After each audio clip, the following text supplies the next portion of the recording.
forget Posca. There are now over 70 different brands that make paint markers, and I am gonna test them all. If I want to find the best paint marker in the world, I need to find out how long they last, how opaque they are, how easy they are to activate. That's a lot of tests. Yep. After buying over 1,500 paint markers, drawing for miles, watching paint dry, and pushing every marker and myself to the limit, I think I have the answer. And it's not what I expected. And the more I use these markers, the more I'm loving them, and the more I'm hating them. How hard can it be to make a good marker? When you think of a paint marker, chances are you're thinking of something like this. And when I first started planning this video, I thought it would be a fairly easy comparison between brands. But instead, I've found myself in a deep rabbit hole surrounded by all different marker brands, different marker types that I've never seen before. And I have no idea how I'm going to figure out all the differences here, let alone actually rank them and work out which paint marker is the ultimate paint marker. Gonna be an expensive video. I'm not that familiar with paint markers, but I am familiar with excessive art supply testing. Like when I tested every colored pencil that I could find, or when I went on the hunt for the perfect white pen, and my ultimate marker comparison. I'm trying to color something green, and instead I'm getting this half-baked lemon nonsense. That one got a little bit out of hand. So after hours upon hours of research, comparison, and shopping, I am starting to feel clearer on my goals and even more my questions. What's the difference between a brush marker and a direct ink brush marker? Why do so many of these markers look like Posca knockoffs? Do I not have to shake these ones? And from the hundreds of markers available, how do I know which ones are worth buying? So here's the plan. First, I need to work out what these different types of markers are. I need to know what colors they have. Are they opaque or transparent? Are they layer? Are they nice to use? How fast do they dry? Do they need priming? Will they fade in the sun? I'm also very suspicious at the number of these brands that use similar wording, similar images, and in some cases they look the same. It's quite possible that many of these come from the exact same factory and might even be the same marker, except all these Posca dupes. I don't think these will actually be as good as Posca, but we'll know for sure soon. I've created a test chart to help me answer some of these questions and get a good first impression of each of these markers. Already, I've enjoyed using a lot of these and had some quick failures, but I'm not basing my decisions only on this. And I won't be ruling out any until I'm able to test them thoroughly and as objectively as possible. I've also made a start on preparing these for a Lightfast test. By putting a swatch of each of these markers in direct sunlight for a few weeks, I'll be able to see which ones are more fade resistant over time. Even if you're not planning to keep your work in the sun, this is an extreme test that will help us to see if any of these are significantly better than others. When I did this with my pencils and my alcohol markers, I measured and calibrated my test to a far more detailed level than even the official companies that do Lightfast testing. But this time, I am keeping it simple. After seeing the difference in those tests after just a few weeks, this should give us a good guide as to which brands are more Lightfast, even without the full scientific approach this time. I wasn't able to include every marker in the Lightfast test because while I was filming this, more markers were still arriving, which leaves me with a lot of testing to do, so I better get moving. But actually there's something I have to do first.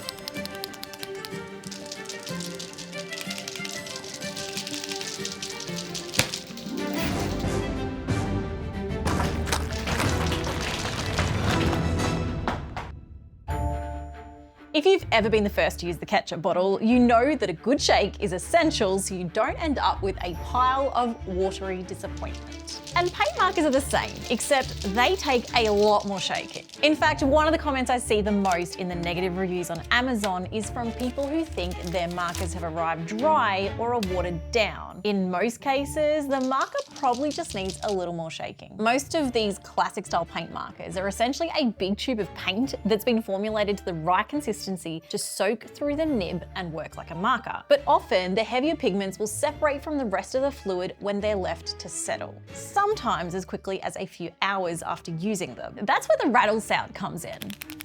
To help mix the paint, these markers include small ball bearings or marbles inside the chamber, so that when you give them a shake, this helps to more quickly mix the paint, and the sound is kind of fun.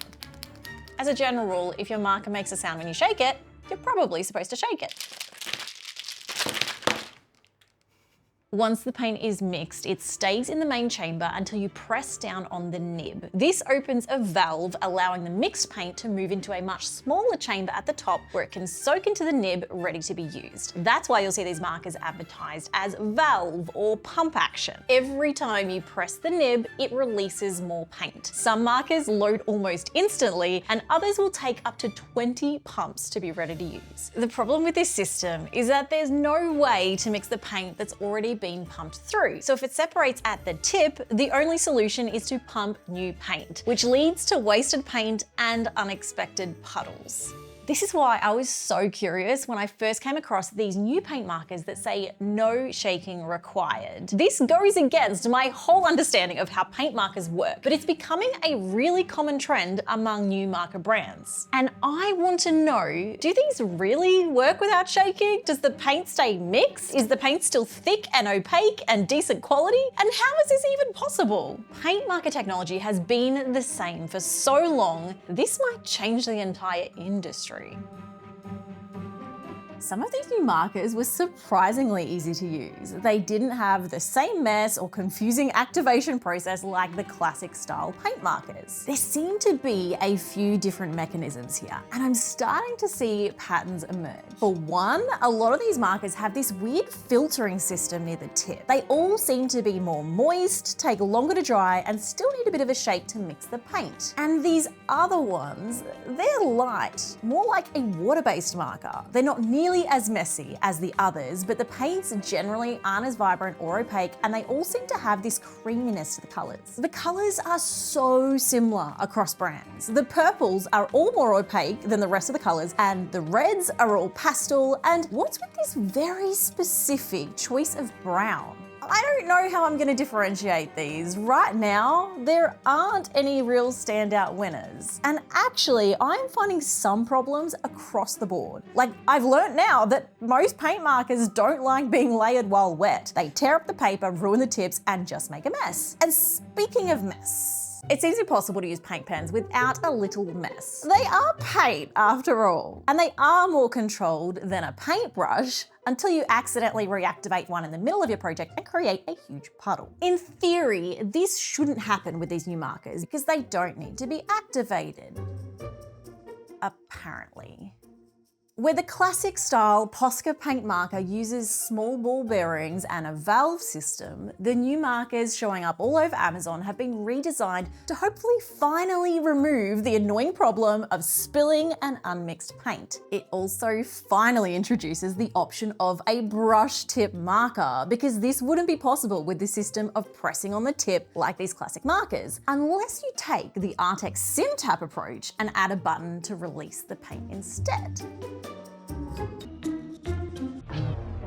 Some of these newer markers are more like a typical water-based marker system. The paint doesn't flow freely in the barrel, instead it is soaked into a cotton core like a sponge, leading right to the tip. This means it is less likely to separate, but it also means that the paint is thinner, less opaque, and there is a lot less of it. But the style that has really caught my attention is this new fancy looking brush tip. I believe these first entered the market when Sharpie released their Sharpie Creative range. The larger marker is a cotton core marker and the smaller marker is this new brush tip. Since then, it has shown up over and over, being called a free ink system or direct ink brush marker or even automatic ink flow. This uses a free ink reservoir, which is where the name comes from. And the magic all happens in this labyrinthish little section at the tip. It is like a tiny obstacle course for the paint to travel through, which keeps the flow going and stops the larger pigments from clumping together.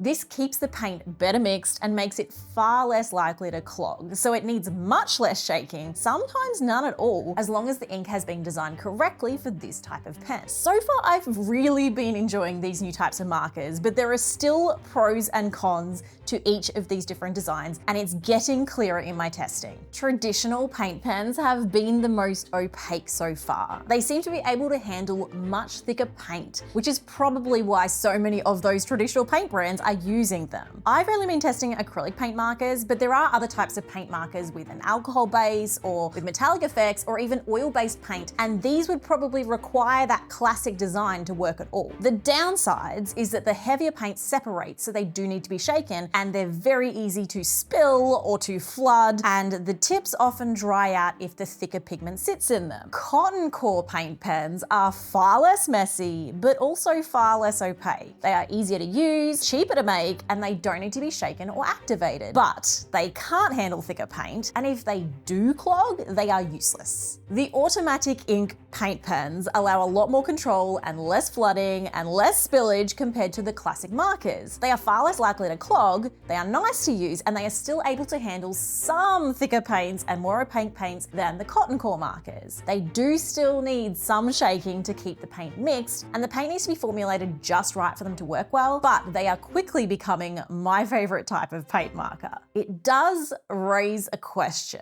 If these are automatic ink flow, how long does the ink flow? It is incredibly frustrating when your supplies run out halfway into a project. With classic paint markers, this means reactivating them over and over within a project. But if there's no activation process, does that mean that the ink just keeps going? My concern is that these new types of markers will run out just as quickly, and then there's no way to reactivate them. So to clear this up, I need to run them out. I thought about a few ways I could do this, but I settled on just drawing a lot. I've got a huge roll of paper and I'm going to use each marker to draw one continuous line until it runs out or becomes unusable. I'm making note of any feathering or streaks that I'm seeing, but my main focus of this test is to see how long each marker can go before needing to be reactivated.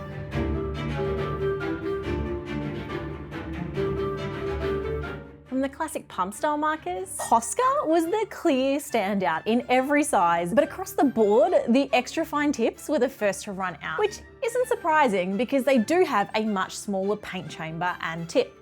But let's try these new brush markers.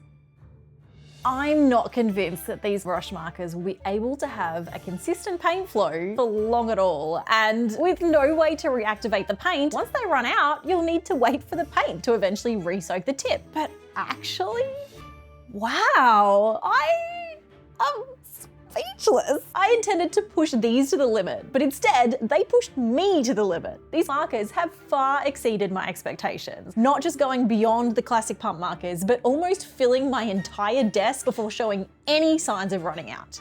In most cases, they didn't go streaky, but instead slowly lost their color intensity. And in some cases, I gave up before they did. I did have a few mishaps with some colors unmixing along the way and brushes that just didn't handle the pressure. Some spilled, some smelled, and some squeaked. But my ability to draw a straight line definitely improved from the start to the end of this test. And the results were really interesting and gave me a new confidence in some of these new markers that I wasn't expecting to last so well. I want to test how these markers will go on plastic, but instead of just more lines or charts, I decided to do something a little more fun. Billy Joel, The Sound of Bread, Bop Till You Drop. Oh, James Brown. I love the look of old tapes. I don't even want to paint that one, kind of cool. Cassettes are making a bizarre comeback, but the music quality of these isn't going to be great. So I thought another fun way to honor my 90s childhood was to turn these tapes into pieces of art.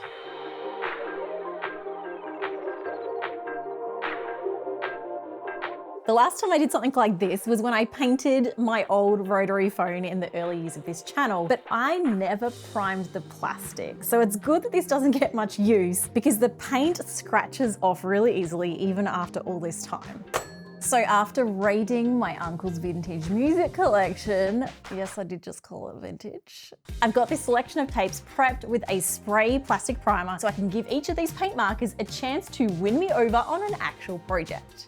The challenge with testing supplies is to make sure you give them enough of a workout to actually replicate how they'll be used in real life. First impressions and swatch charts are only part of the picture, so an actual project will hopefully allow me to think about the different ways that I'll want to use these. And one thing that not all markers do well is blending between colors. Another thing that I didn't expect is that some of these markers kind of erase themselves as you lay down the color, almost like what a whiteboard marker or dry erase marker does. So I'm curious to keep creating with these, but I also don't want to limit myself to just working on plastic. Because people use paint markers for so many different projects, I want to include some tests on different surfaces too, like testing how good they are for rock painting and how vibrant they are on black paper, and whether they're good over pencils in coloring pages.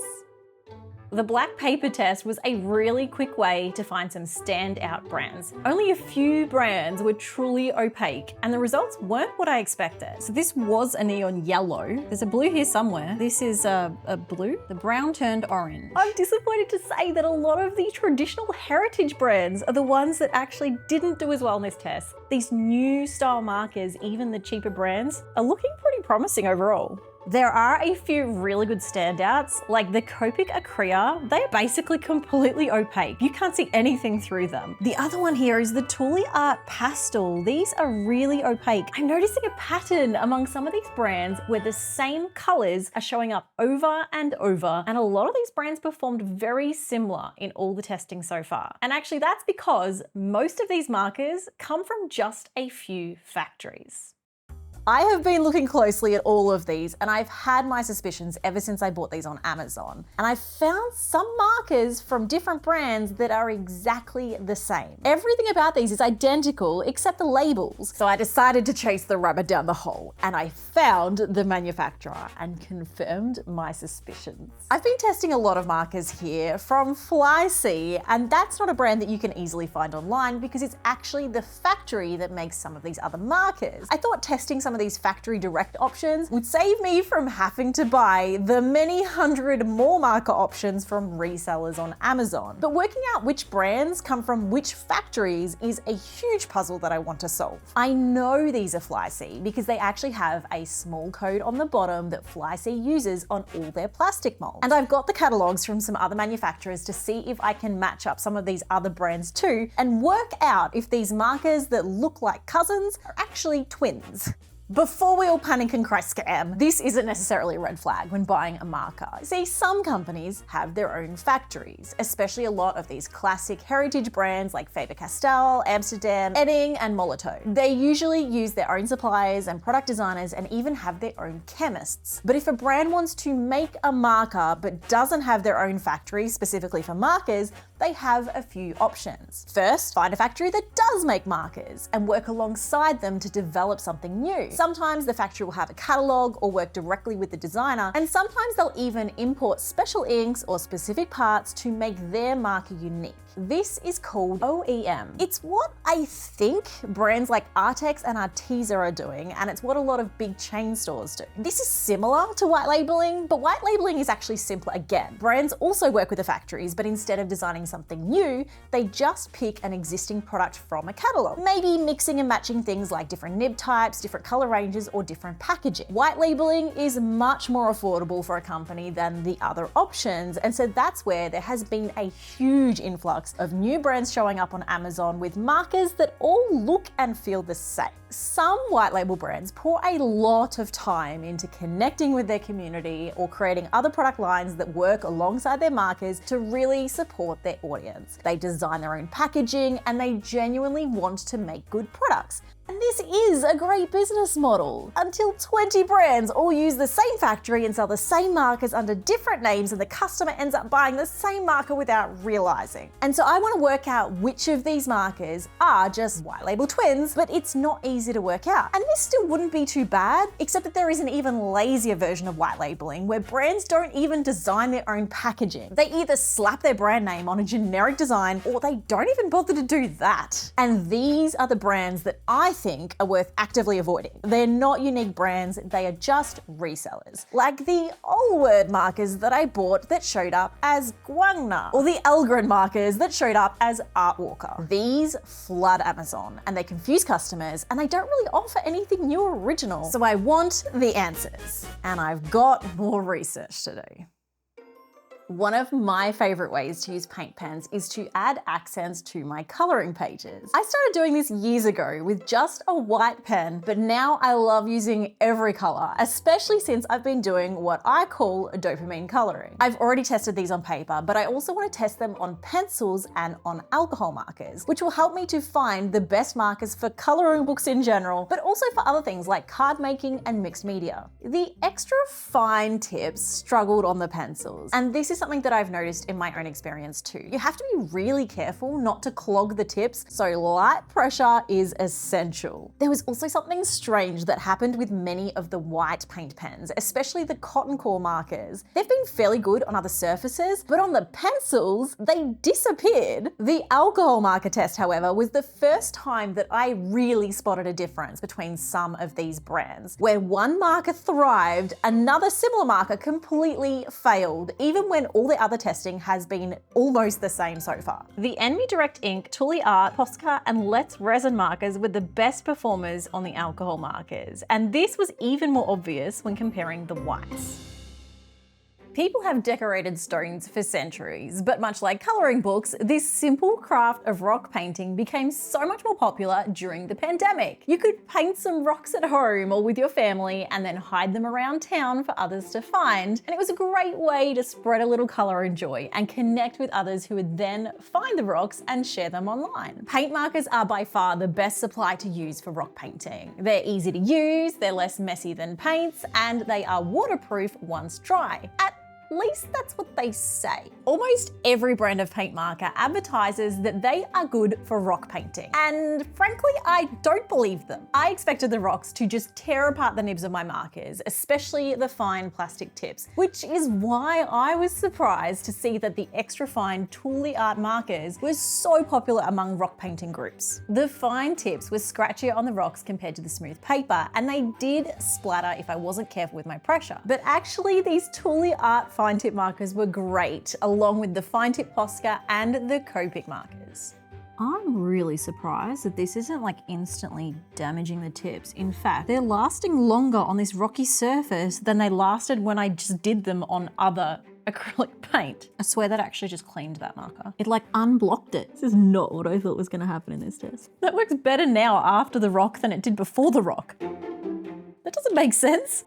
I was less impressed with the Flyseed, the Artistro, and the Arteza fine point markers because they seemed to soak into the rock, leaving a watery finish instead of a nice solid paint. This was a problem that I came across many more times as I tested all the other brands. Even after lots of extra shaking and preparation, some of the paints just didn't handle the porous surface of the rock. The color separated from the liquid, or it just soaked in and it dried unevenly. There was a huge difference between the markers that soaked in and the markers that stayed opaque. So this test was incredibly helpful to separate the good from the bad. I was surprised at how easy it was to blend colors and create gradients on these rocks, especially with the brush tip markers. I found that the cotton core brushes were really fun to use. Unfortunately, the new liquid ink markers seem to be more watery overall, so most of them soaked into the rocks. Rocks are imperfect and unpredictable, and that makes this a great activity, but it also means that the wrong suppliers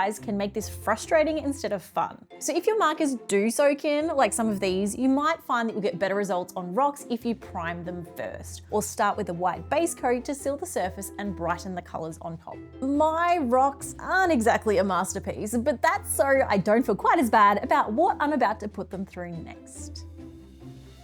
I've noticed that many of these markers advertise themselves as water-based, but also waterproof. And I was really confused about that. But it turns out both things can be true with acrylic, because acrylic paint is essentially plastic particles dispersed in water. As long as it's suspended in the water, it can be moved around with water. But as soon as it dries and the water evaporates, the particles clump and fuse into a plastic film. Knowing this now explains why acrylic ink can so easily wash out of clothing, but if you don't do it right away, it becomes permanent, which isn't great for someone like me that is terrible at cleaning up after myself in the moment. So while these markers are wet, they can be blended or diluted with water, but once they dry, they become water resistant and often basically waterproof. I learned something new today, and I would have saved a lot of brushes and supplies if I knew this earlier.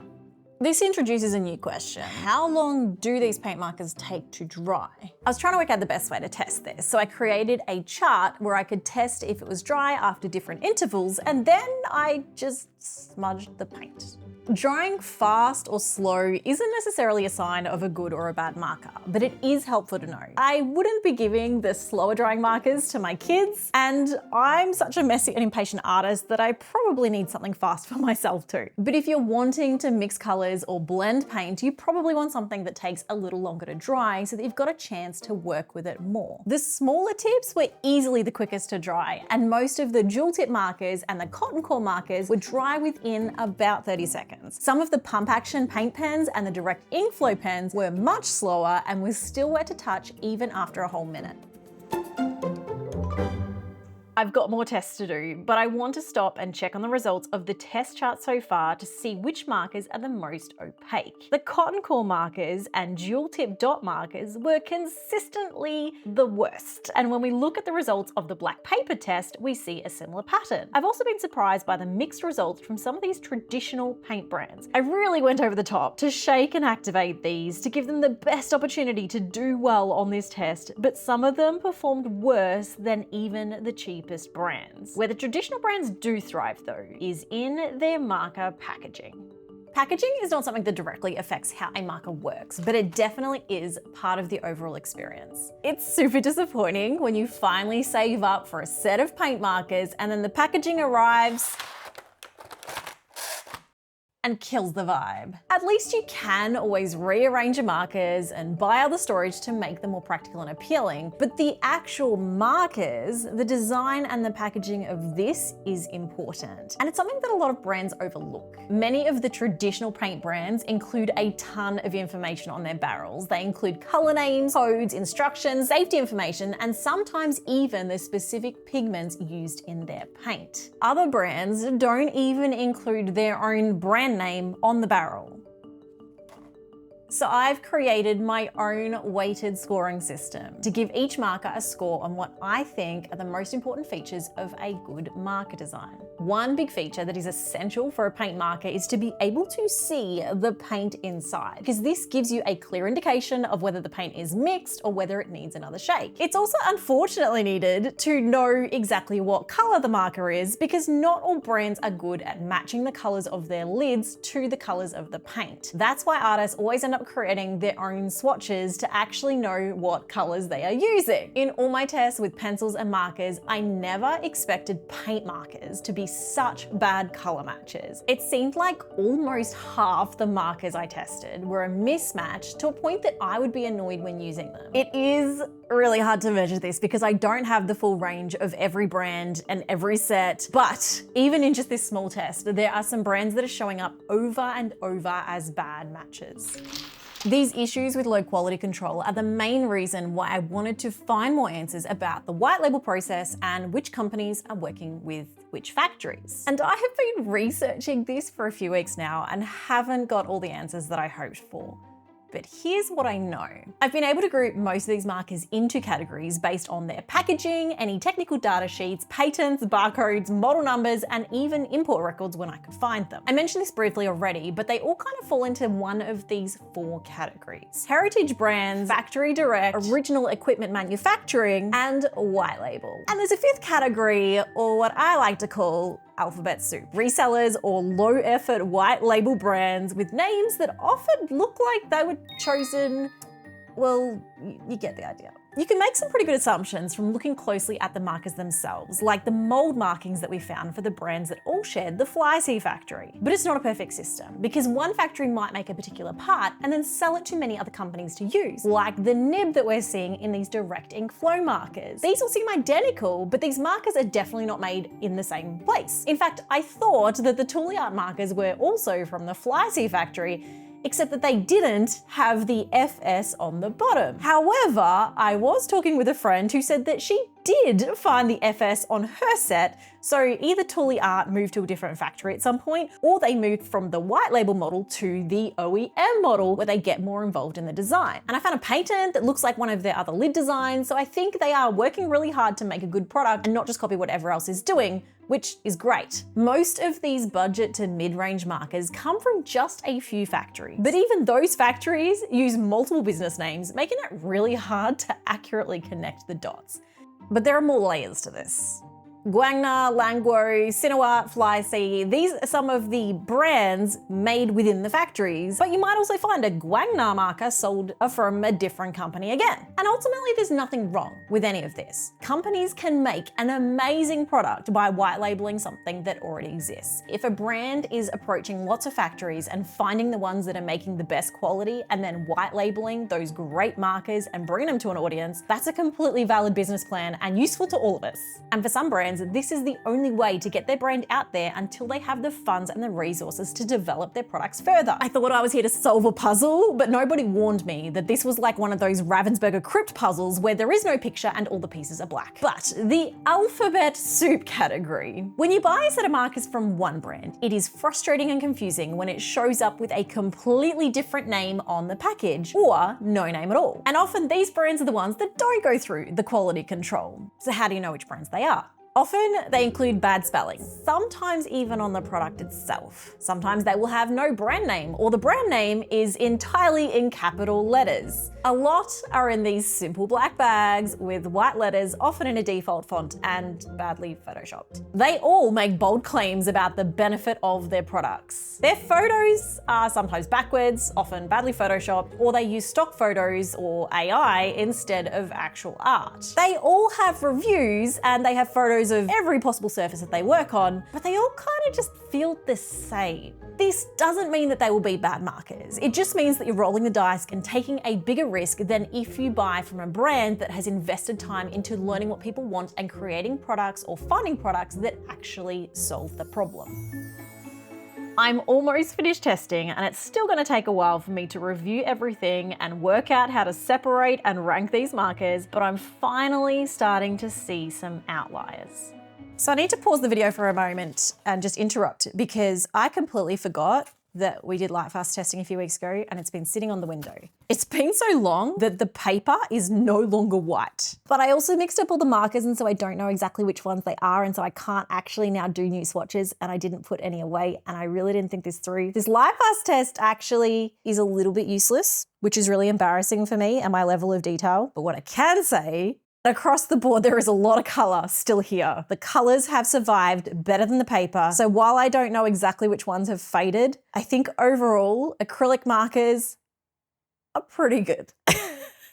It was really hard to compare these markers, and I did more tests for this than I have for any other video I have ever done. Beyond what you've seen, my team and I have also been researching the color ranges, looking into pricing and availability, and scouting hundreds of Amazon reviews and public forums to see what you think about these different brands too, because I am all about being thorough. And that leaves me with 20 times the results and information that I could possibly fit into this video. So it is all on my website. If there's a result or test you've missed, or if you just want to see it all in one place, you can find it on my website, where you can see every result broken down by brand. And I do try to keep this updated whenever we test new products. It was very interesting to see all the difference between these marker types. And many of the brands we tested do offer different types of markers and keep bringing out more markers. So while I've tested a lot here individually, I have also been able to find some helpful overall patterns that you can keep in mind with any new marker marker that you think of buying even if I haven't tested it today. There was a noticeable difference in the vibrancy and opacity between the different marker types. The highest scorers were all the classic style markers. The cotton core markers were never as opaque, likely because they need to be more watered down so they don't clog inside the cotton core. These were regularly in what I've come to call the ice cream colors. Bright and fun, but a little faded and pastel-like, and many of these absorbed right into the pencils. When it came to how long they lasted, the cotton core and direct ink markers far outlasted the classics. And the process of activation makes the classic pump action markers far less user-friendly and intuitive overall. When all is considered, and without isolating specific brands, I think the new direct ink labyrinthish markers are the best overall. These are very easy to use, they are opaque, they layer well, they blend well, and the brush tip is wonderful. I loved them when I first tried them, but I found some even better brands than what I've been using up until now.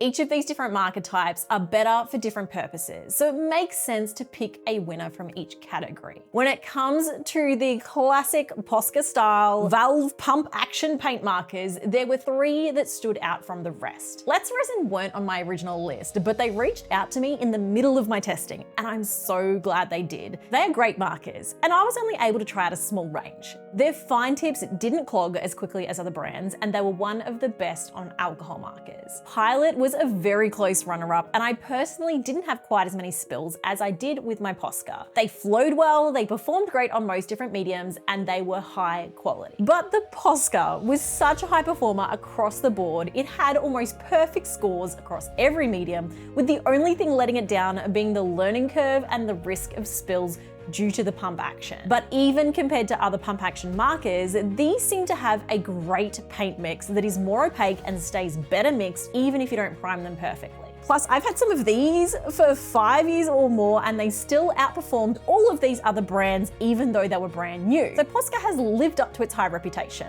I wanted to judge the extra fine tip markers separately because these still act like a pump action marker in most cases, but they serve a very specific purpose. These are wonderful for adding the finest details to art, not for filling big areas. The same 3 brands did well here too, alongside the Tooly Art and the Copic Acrea. The Tooly Art performed incredibly well on all the different projects, so it's no surprise that they are so popular in the rock painting community. Absolutely a great choice of marker. The Copic Acrea is a very promising new player. They were disappointing on the colored pencils, but were the most opaque of all of the markers I tried. So while these might not be your go-to for everything, I do think they would be a wonderful special set for highlights and really fine details, and I really want to get myself a white one. But yet again, Posca wins across the board. Their fine tip markers got high marks on every test and were one of the only fine tip set that could handle being layered while it was wet. But I'm not convinced that Posca will hold the crown once we start looking at these new types of markers. Because even the brush markers they now sell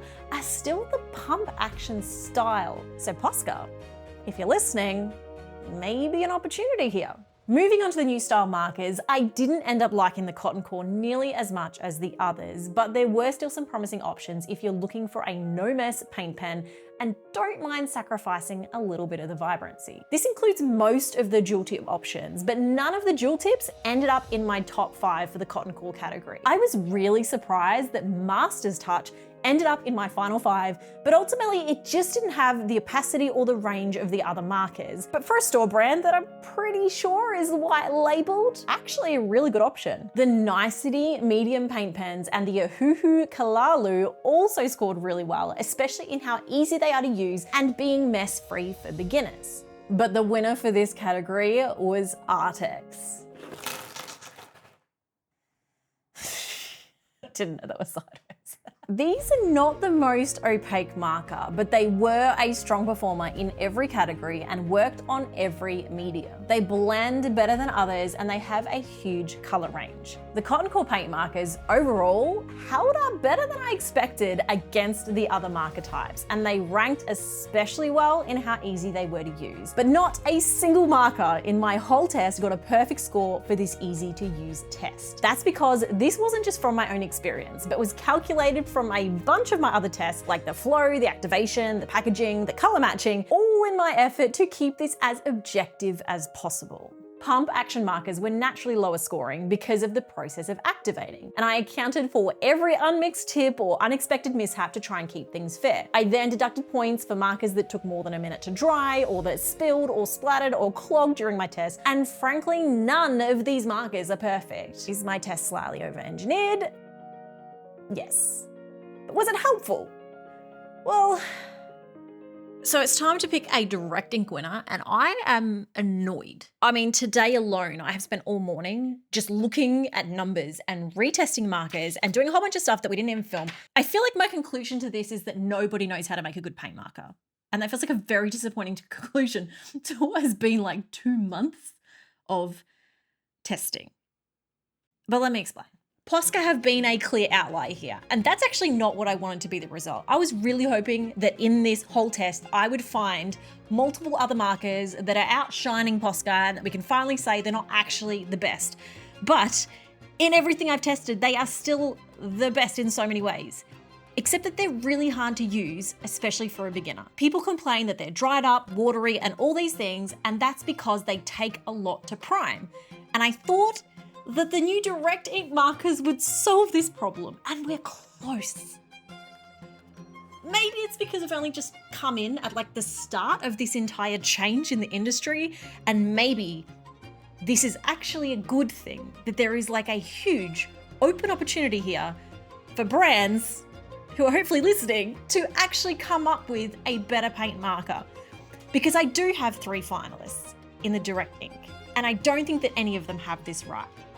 So let's talk about the direct ink markers. Despite all my frustration, the top 5 here did do really well in every test, and they are really good markers. But they certainly wasn't what I was expecting to be left in my top 5. The Arrtx direct ink markers were very close to the top, but they ultimately failed because they didn't work on alcohol markers at all. Sharpie Creative were also close runners up, but they just didn't quite keep up on the different mediums, and they ended up watery on things like rocks and plastic, leaving me with 3 contenders for the best direct ink marker, not the top 3 that I would have guessed when I started this. This has been unlike any other comparison video I've done, because this category of marker is rapidly evolving. I tried to buy every marker when I started this. Faber-Castell, Crayola, and Ohuhu have all announced new acrylic marker pens just in the last few weeks. It is a world that is being turned on its head with new technology flooding in and frankly, a lot of exciting updates. But back to our top 3.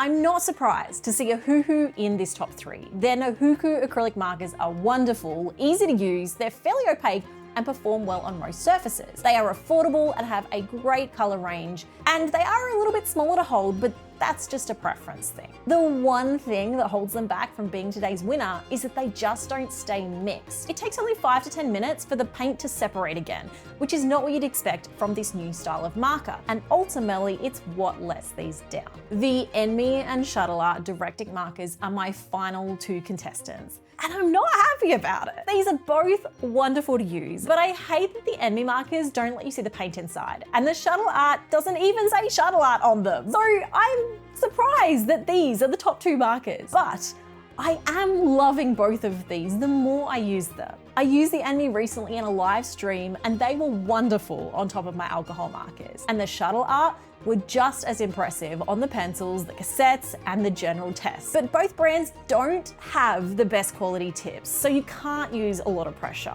And I'd love to see them improve these because they've managed to create a wonderful marker at an affordable price. Between the 2, I'm declaring the winner as Enme. These are more affordable and the brush tips feel slightly more durable than the Shuttle Art. But really what I've learned today is that there is no perfect paint marker. When it comes to quality, you want a Posca. But Poscas are hard to use and they don't blend. If you want the best opacity, you want a Copic. But they only come in the small tip and they clog easily. If you're looking for a big budget set, Enme. They're actually pretty good overall. But not for rock painting. In that case, Tooly Art are wonderful. Maybe I'm just exceptionally fussy, but you're not watching this to see me give a thoughtless recommendation, and I'm putting the challenge out there to all of these art brands, make me the perfect paint marker. Ultimately, right now, your perfect marker depends entirely on what you're wanting to achieve, so that's why I'm not just doing this video, but I've also gathered all of the results and more information about the testing on my website.